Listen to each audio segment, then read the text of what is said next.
네, 안녕하십니까. 한국자동차연구원 자율주행연구센터의 김문식이라고 합니다.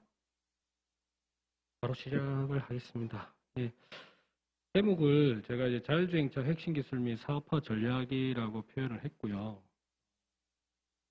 오늘 주제를 저는 좀 디테일한 기술보다는 이제 메가트렌드 위주로 좀 가져왔고, 중간중간에 디테일한 기술도 일부가 있습니다. 보통 미래차라고 하면 크게 두 축으로 나눕니다. 이제 친환경차와 스마트카 이렇게 두 개로 나누는데, 아까 한창수 박사님이 하신 이제 친환경차에는 전기차, 뭐 수소 전기차 이렇게 표현이 되고요. 스마트카는 이제 자율주행차로 대표되면서 이제 커넥티드카 뭐 이렇게 나가거든요. 저는 오늘 자율주행차를 하실 때 핵심 기술과 사업화 전략에 대해서 말씀드릴 거고, 전기차는 아마 여러분들이 바로 이제 좀 체감을 하실 거예요. 이미 양산이 되고 있고, 또 당장 우리 회사가 혹은 연구소가 이런 부품을 좀 개발해서 납품을 할 수 있겠다라는 생각이 드실 건데, 자율주행차는 아직 그런 레벨은 아닙니다. 산업이 아직 숙성되지 않았고, 지금 한참 이제 실증이나 어떤 프로토타입 수준으로 되고 있고, 대부분의 자율주행 기업들도 B2B보다는 대부분 아직은 B2G에 머물러 있습니다. 이제 자기들이 개발을 해서 지자체나 정부를 대상으로 비즈니스를 하고 있지. 기업 간에 혹은 B2C, 소비자 이렇게까지는 일반인이 생각하는 고수준의 자율주행은 그렇게 이루어지지 않고 있습니다. 물론 지금 양산되고 있는 뭐 테슬라의 오토파일럿이나 현대자동차의 HD 같은 것도 자율주행으로 볼 수 있거든요. 레벨이 다르지만 그런 것들은 B2C가 이루어지고 있지만 보통 그냥 일반인이 생각하는 뭐 진짜 알아서 다 찾아가는 자율주행 자동차는 아직 B2C나 B2B가 아직 활발하지는 않은 상황입니다. 그런 관점에서 이제 요거는 약간 좀 뒤에 이제 우리가 전기 친환경차하고는 좀 다르게 향후의 자율주행차가 이런 식으로 흘러가고, 이거를 여기서 나중에 어떤 산업이 형성되면 우리 기업이 어떤 걸 준비해야 되겠다라는 측면에서 봐주시면, 그래서 편하게 들으셔도 되겠습니다. 기술적인 용어보다는 동향 위주로 준비를 했습니다. 발표 순서는 최근 동향, 그리고 핵심 기술, 그리고 마지막으로 사업화 전략, 이렇게 세 가지 챕터로 준비를 했고요. 최근 동향입니다. 최근 이제 케이스라는 말이 나옵니다. 이제 케이스라고 하면 이제 모빌리티의 새로운 이제 키워드죠. C는 이제 커넥티드, A는 오토노머스 이제 자율주행입니다. S는 공유, 쉐어 서비스, 그리고 E는 전동화를 얘기합니다. 최근에 모빌리티는 이런 케이스 기반으로 모빌리티가 플랫폼이 바뀌고 있다라고 이해하시면 되고요. 최근에 이제 GM, 도요타, 현대 이런 자동차 업체들을 보시면 많이 좀 바뀌었죠. 예전에 자동차는 전통적인 제조 산업 혹은 뭐 좀 더 심하게 표현하면 굴뚝 산업 뭐 이렇게 됐는데, 그런 플랫폼들이 좀 바뀌고 있습니다. 예를 들면은 이제 각 회사들이 EV 플랫폼을 만들기 시작합니다. GM도 그렇고 도요타도 그렇고 현대자동차의 EGMP 같은 것도 전동화 작업이 시작하면서 이런 플랫폼을 만들어서 재활용성, 확장성, 그리고 범용성을 가지는 플랫폼을 만들어서 개발 시간을 단축하고 개발 비용을 절감하는 그런 효과를 내고 있고요. 두 번째는 이제 기존에는 그냥 운송수단, 그냥 승객을 태우는 차 이렇게 했는데, 아까 케이스에서 S가 있죠. 공유하고 이제 서비스 측면이 부각되면서 자동차 회사가 이런 서비스들도 하기 시작합니다. 물류 서비스, GM 같으면 토요타는 이제 이팔렛이라는 이제 셔틀 서비스. 현대자동차는 최근에 또 보스턴 다이나믹스도 인수를 했죠. 로봇 회사입니다. 로봇 회사를 인수해서 또 생산 라인에 투입한다든지 이런 사업의 다변화를 하고 있고요. 그리고 마지막으로 세 번째는 모두가 한결같이 이런 에어로베이크를 또 만들고 있습니다. 컨셉도 나오는 경우도 있고 실제 시제품이 나오는 경우도 있고. 그래서 전통적인 자동차 업체들이 이제 우리가 생각하는 어떤 전형적인 자동차에서 벗어나서 좀 다양한 형태로 비즈니스 모델을 확장하고 있다. GM 같은 경우는 이제 가장 전통 자동차 업체의 표상이죠. GM. 근데 이걸 이 회사도 이제 제조업 이미지를 탈피하려고 노력을 하고 있습니다. 이런 새로운 형태의 모빌리티 그리고 에어로비크를 개발을, PAV를 개발을 하고 있고요. 그래서 이런 페덱스라는 미국은 이제 워낙 땅이 넓고 물류 산업이 중요하기 때문에 첫 번째 비즈니스 모델을 이제 물류로 보고 페덱스와 함께 브라이트 드롭이라는 서비스를 발표를 해서 이제 원격 물류, 장거리 유행, 전기차를 베이스로 해서 이런 것들을 지금 발표를 하고 이제 비즈니스 모델을 준비를 하겠죠. 일본에 이제 모넷이라는 회사가 있습니다. 모넷은 소프트뱅크 회사가 이제 공동 투자해서 설립한 스타트업 기업입니다. 모넷 같은 경우는 자율주행 기반의 서비스의 이동에 중점을 두고 있습니다. 일본의 사회적 현상이 우리나라보다 한 10년, 15년 이제 빠르죠. 가장 사회적으로 문제가 되는 게 고령화하고 도심 공동화 현상이 생기고 있습니다. 일본. 고령화가 되면서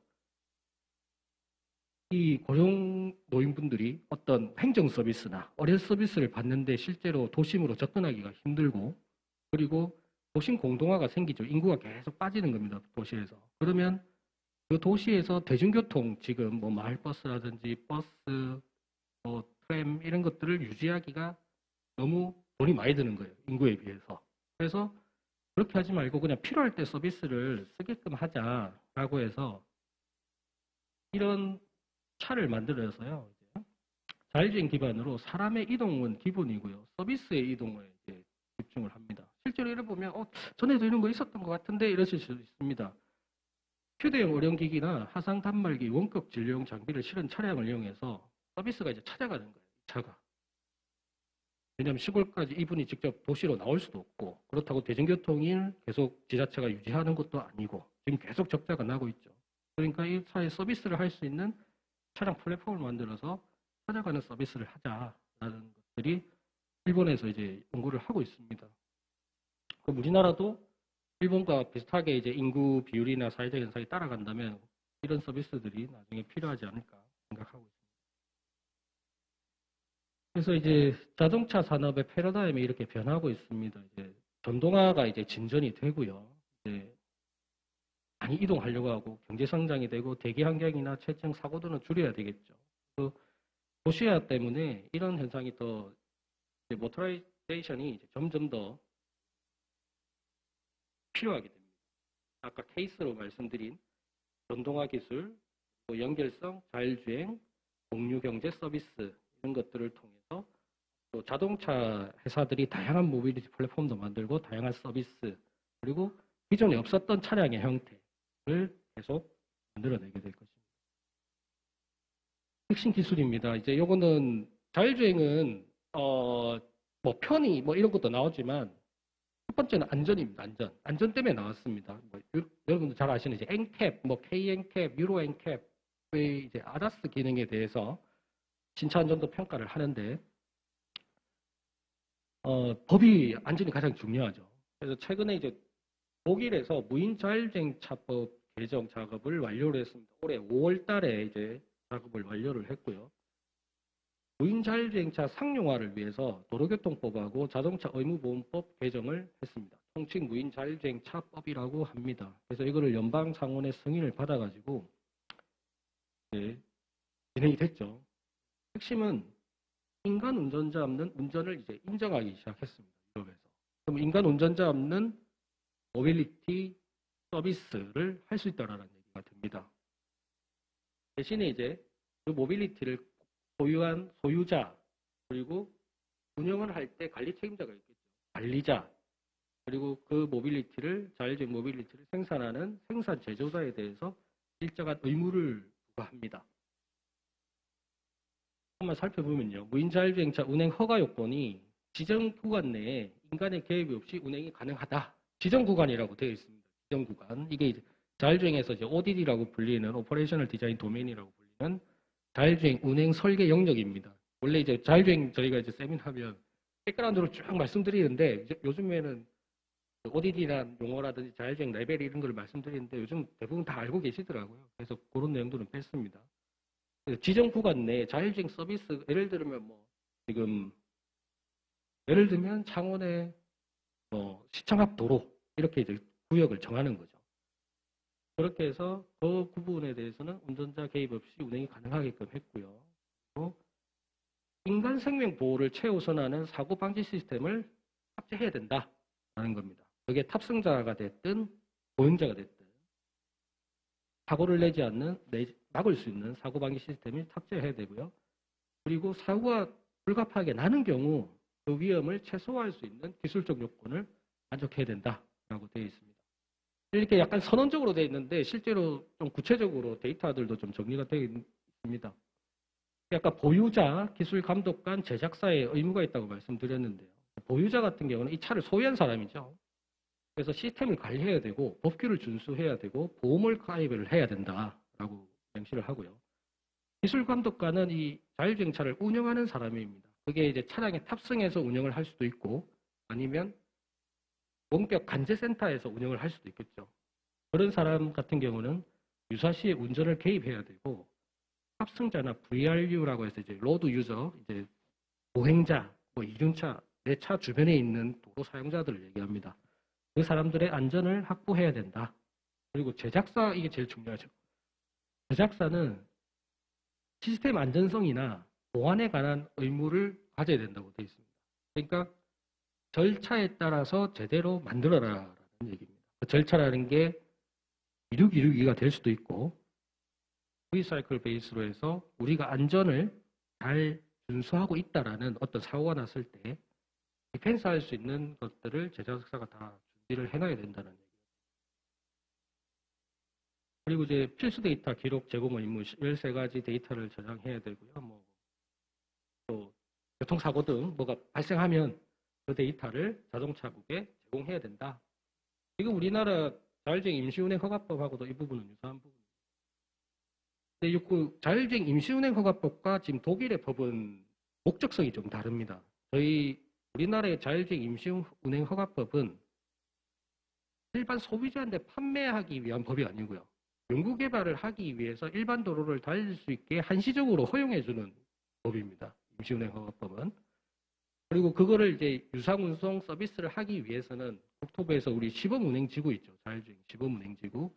그 안에서만 이런 것들을 자율주행차를 운영할 수 있다라고 해서 어떻게 보면 테스트의 성격이 강합니다.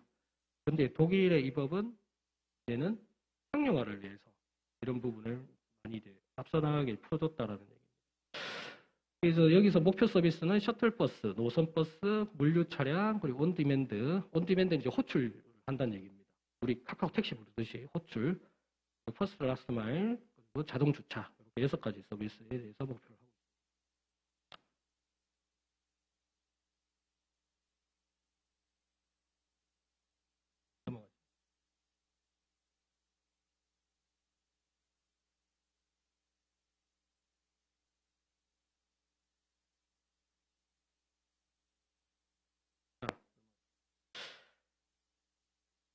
법 제도가 나와서 이제 말씀드리는데 하나가 이제 국내 규제가 국내 기업의 역차별을 발생시키는 일도 지금 일어나고 있습니다.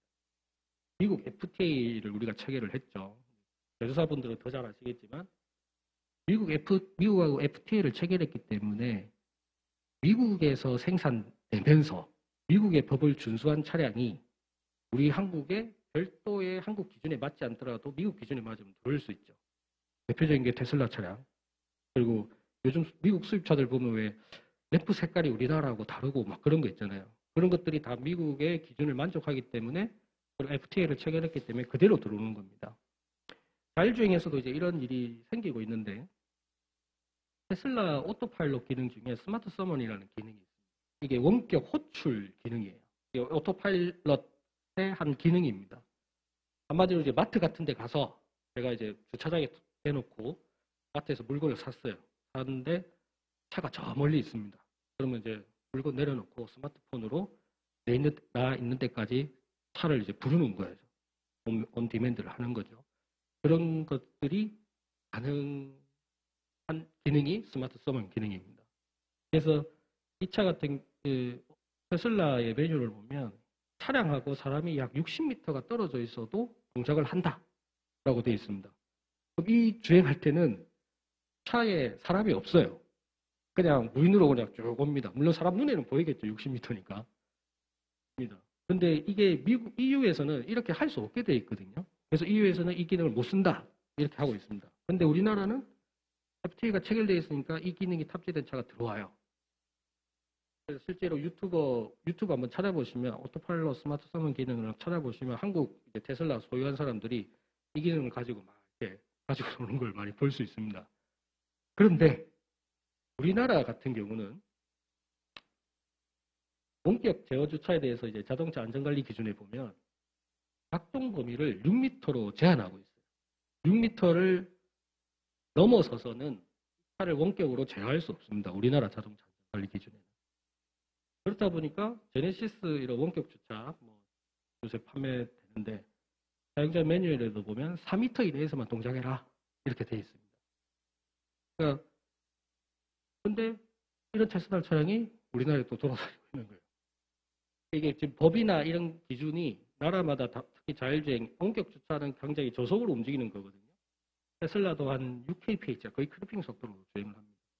그럼 이제 시작인데 이게 법이 이렇게 국내 법이 다르고 그리고 자율주행을 하기 위해서는 여러 가지 안전 기준이나 이런 것들을 잘 파악하고 하셔야 된다라는 말씀입니다. 자율주행 차량 플랫폼입니다. 이제 도로 환경에 따라서 이제 어떤 자율주행 차가 필요하냐라는 부분인데요. 저는 간단히 말씀드리면 이제 일본 자료인데요. 일본 SIP에서 만든 자료인데 도로의 유형을 이렇게 5가지로 구분하고 있습니다. 이제 폐쇄 공간, 이제 공항 내 도로, 그리고 공원, 이런 쪽이죠. 폐쇄돼 있고 어떤 일부 차량이 이제 들어오지 못하는 그런 프라이빗 로드라고 하죠. 그다음 한정 공간, 이제 BRT, 세종시에 있는 BRT 노선, 그리고 자동차 전용도로, 간선도로, 홀류 공간 이렇게 구분해서 여기마다 각각 필요한 차량 플랫폼이 다르다라는 얘기를 하고 있습니다. 자율주행 차량 플랫폼이 이렇게 다양하게 지금 개발이 되고 있습니다. 이제 승용차 타입들을 이때까지 많이 했고요. 근데 승용차는 아무래도 좀 보면 카시어링이나 B2C로 가야 되는데 아직 조금 시장이 열리지 않았습니다. 그래서 최근에는 이제 이런 버스 형태가 많이 나옵니다. 네. 이계통 ESC, 이게 제동을 담당하죠. 가속이나 제동을 담당하는 것도 계통을 2개로 이제 구분해서 한 유압 계통이 죽더라도 백업으로 돌아갈 수 있게 최소한의 감속이나 정지는 될 수 있도록 를 하고 있습니다. 네, 그래서 이렇게 하고 있는데 그러면 앞으로 아다스가 됐든 자율주행이 됐든 계속 시스템의 책임이 올라가고 안전이 중요해지기 시작할 거거든요. 그러면은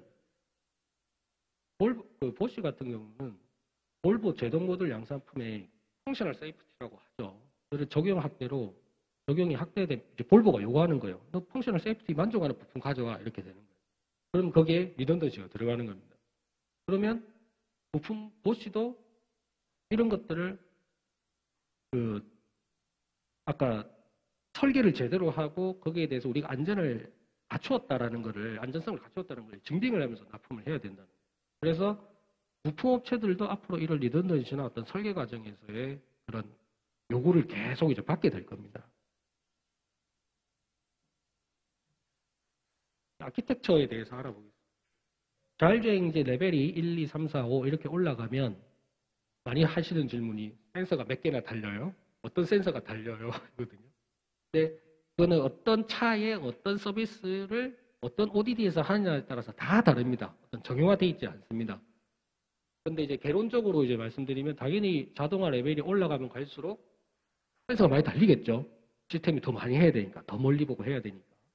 그래서 센서 개수가 레벨 5일 때 한 30개, 레벨 4일 때는 한 5개, 6개 이렇게 달린다라고 하는데 특이한 사항은 레벨 3이 이제 되면서 라이다 센서가 달리기 시작합니다.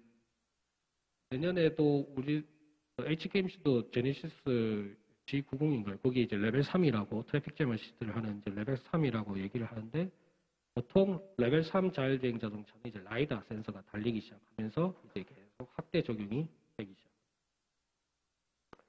그래서 이렇게 많은 센서와 부품들이 장착이 되면 센서의 특성이 다 다르죠. 카메라, 레이더, 라이다, 초음파. 카메라는 영상인식. 근데 가시광도 있고 건적외선도 있고 원적외선도 있습니다. 원적외선은 열을 감지하는 거고 건적외선은 적외선 그 시그널을 사용하는 거고 레이더는 전파 베이스고 라이다는 광 베이스죠. 저희 지금 쓰는 레이저 포인터 같은 광 베이스. 초음파는 매질이 필요한 음파입니다. 그래서 매질이 반드시 필요하다. 공기 혹은 수중 이런 특성들을 다 파악하셔서 이제 센서 자율주행 시스템 아키텍처를 구성해야 됩니다. 아키텍처가 이제 전에는 이제 분산형으로 되어 있었죠. 멀티미디어 도메인, 파워트레인 도메인, 바디 도메인 뭐 이렇게 구분이 되어 있다가 이제는 좀 도메인별로 좀 집중하게 이렇게 만들어지기 시작합니다. 센서들이 많이 달리면서 크게 이제 이렇게 두 가지로 보시면 돼요. 이제 첫 번째 아키텍처는 센트럴라이즈드 ECU 아키텍처인데 이거는 엔비디아 GPU 같은 ICT 업체들의 전문 아키텍처입니다. 한마디로 얘가 다 하는 거야. 인터페이스, 카메라, 레이더 뭐 이런 많은 아까 센서들이 달리는 거를 그냥 시그널만 로 데이터를 그대로 넣어줍니다. 출력도 역시 엔드-투-엔드 AI 같은 걸 해서 센서 입력만 들어오면 내가 제동 브레이크, 인식 판단제를 한마디로 얘가 다 할게 라는 게 이 왼쪽 아키텍처인데 지금 현재 양산되고 있는 기존 자동차 기업 구조는 ECU가 분산형으로 되어 있죠. 카메라 ECU 따로 있고 레이더 ECU 따로 있고 그래서 센서 퓨전이나 판단을 할 때 디시전 메이킹하는 ECU를 따로 두고 대응을 하는 형태로 되어 있습니다. 장단점이 명확합니다. 이런 구조는 아키텍처가 엄청 간단하죠. CPU도 많이 안 들어갑니다. 사실 칩 레벨에서는 요 하나만 들어가면 돼요. 이 칩 하나라 그러면. 그래서 수급도 용이하고 대신에 얘가 인지 판단 제어를 다 합니다. 연산량이 어마어마하겠죠. 그러면은 많은 연산량이 필요하면 많은 전력을 필요로 하게 되고 많은 전력을 소모하게 되면 열이 많이 발생을 하고 그러면 차량에 뭔가 이 부품에 대해서는 뭔가 냉각 장치가 또 필요하게 되는 이슈가 있고 또 뭔가 문제가 생기면 모든 기능이 올 스톱이 되는 거죠. 오른쪽의 단점은 일단 아키텍처가 복잡합니다. 이슈도 많이 들어가고 반도체도 많이 구해야 돼요. 대신에 분산형으로 되어 있다 보니까 한두 개 좀 죽어도 괜찮아요. 한두 개 좀 죽어도 괜찮고 좀 위험을 좀 분산시킬 수 있다는 장점이 있습니다. 그래서 이런 아까 중간 집중식 아키텍처가 됐든 분산형 아키텍처가 됐든 어떤 아키텍처가 나중에 자율주행의 최종 승자가 될지 승자라는 표현이 그렇지만 뭐 대세가 될지는 아무도 모릅니다. 다만 이제 이런 자율주행에 많은 센서들이 탑재되면서 차량의 인비클 네트워크도 이제 체계가 바뀌고 있습니다. 전에는 주로 썼던 게 그냥 캔, 린 두 개만 할 수 있었으면 됐습니다. 근데 캔도 이제 지금 현대자동차로 양산되고 있는 거에 캔 FD 다 탑재돼서 나옵니다. 캔 FD 나오고 그리고 센서들 이제 이미지 센서 이런 것들은 용량이 많은 우리 AVM 카메라 이런 것들은 용량이 많은 영상 이미지를 송출해야 되기 때문에 이더넷이 차량용 백본 네트워크 이더넷이 탑재되고 있습니다. 시간이 없네요.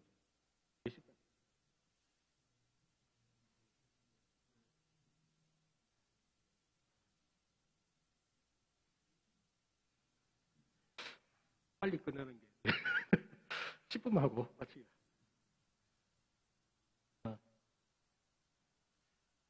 이 부분은 보시죠.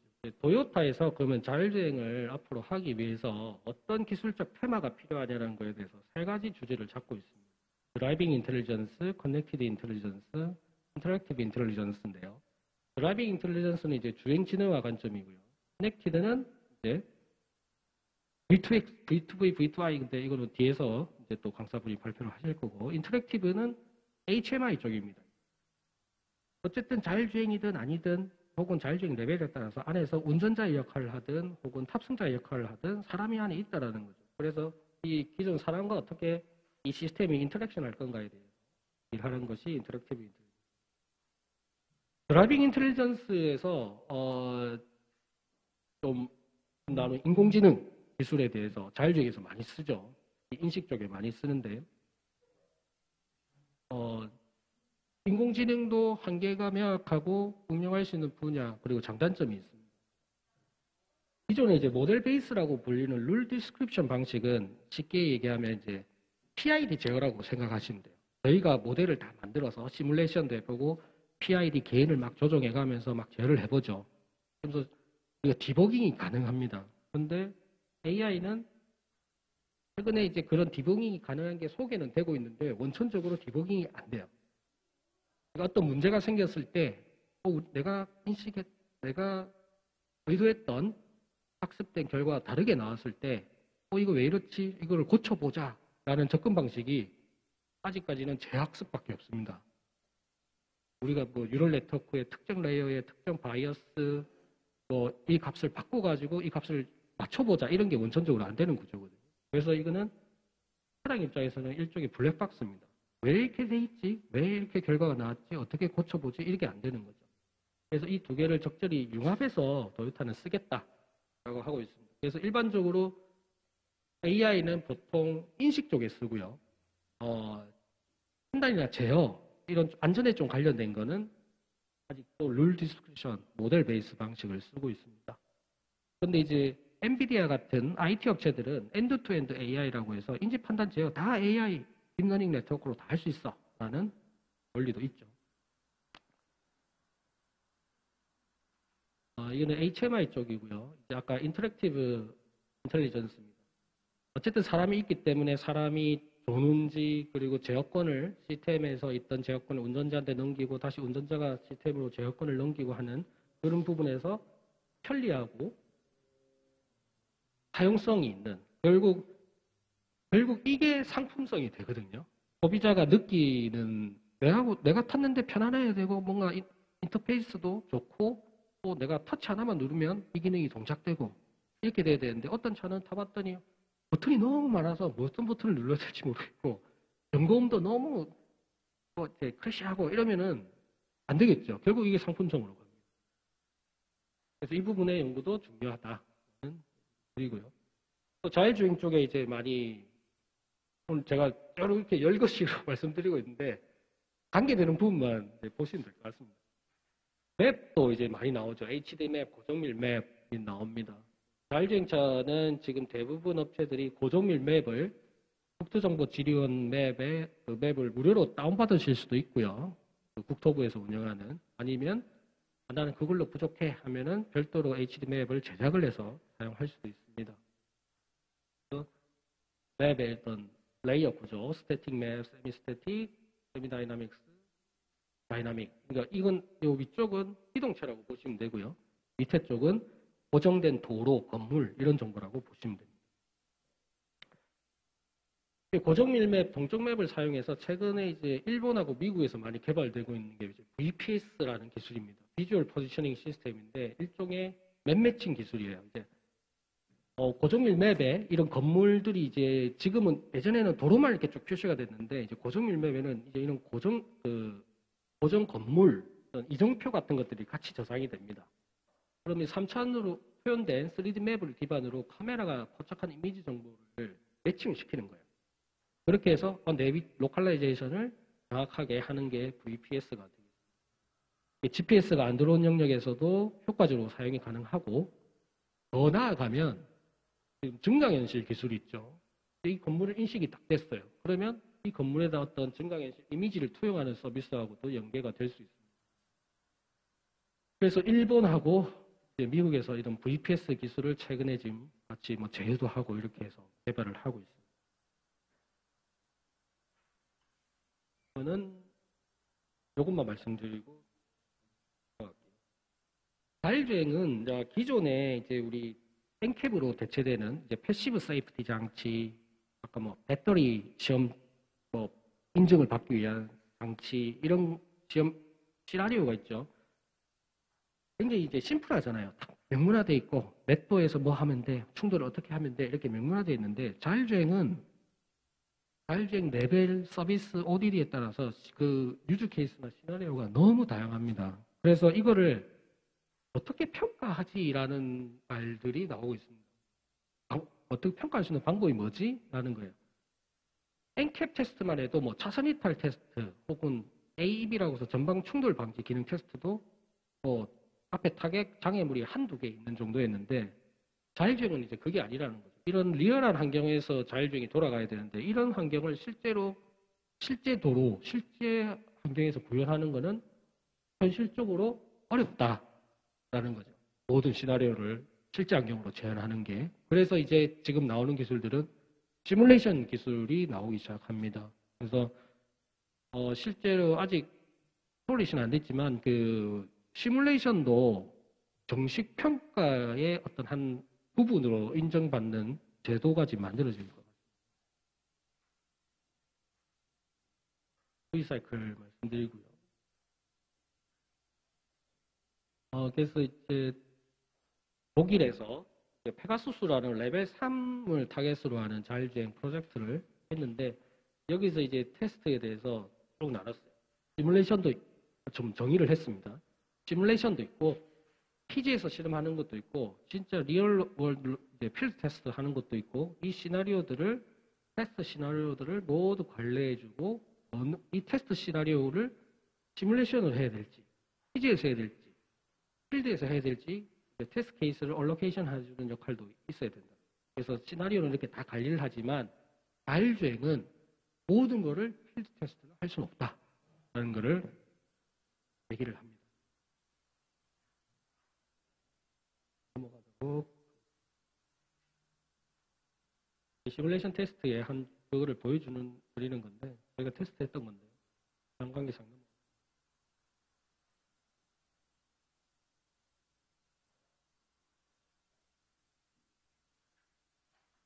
조금하고 맞춰야 될 것 같습니다.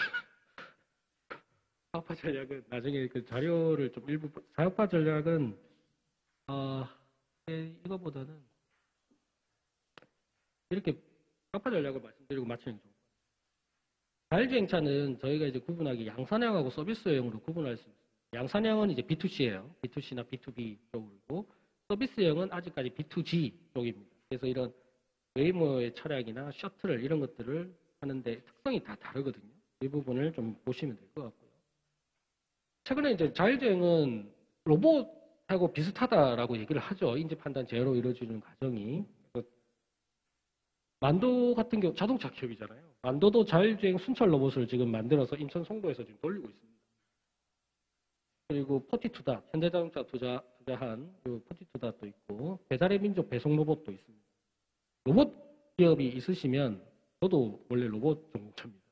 로봇 기업이 있으시면 로봇하고 자동차는 산업 특성이 완전히 달라요. 지금 우리나라 같은 경우는 지능형 로봇에 국한돼서 말씀드립니다. 로봇은 장점은 진입장벽이 낮습니다. 서비스 로봇 같은 경우는. 대신 단점은 산업 기반이 되게 없어요. 시장이 없어요. 일부 제조 산업, 용접 로봇, 지게차 로봇도 로봇이라고 보면 일부 제조 산업을 제외하고는 산업 기반이 많이 약합니다. 근데 자동차 산업은 산업 기반은 되게 좋아요.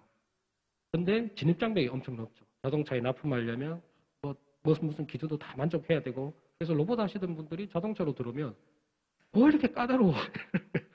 칩부터가 막 다 다르잖아요. 오토모티브 해야 되고 무슨 안전기준 만전을 해야 되고 저항 하나도 제조사가 어떤 컴파만 해야 되고 하는 그런 부분이 있습니다. 그런데 이 두 개의 산업이 이제는 점점 자율주행이 되면서 퓨전이 되면서 이런 다양한 형태의 모빌리티 서비스가 나오고 있다. 말씀드리고 이거를 말씀드리고 싶은데 웨이모 같은 경우에 자율주행 비즈니스 모델을 4가지로 구분하고 있습니다. 하드웨어, 소프트웨어를 직접 하는 거, 그리고 쉐어드 모빌리티에서 이제 자율주행 택시, 온디맨드 택시를 하는 거, 그리고 물류 서비스, 마지막으로 데이터 이렇게 4개를 해서 비즈니스 모델을 잡고 있고요. 각각에 대해서 이렇게 설명드리는 자료를 했는데 제가 아마 발표 자료에 나옵니다.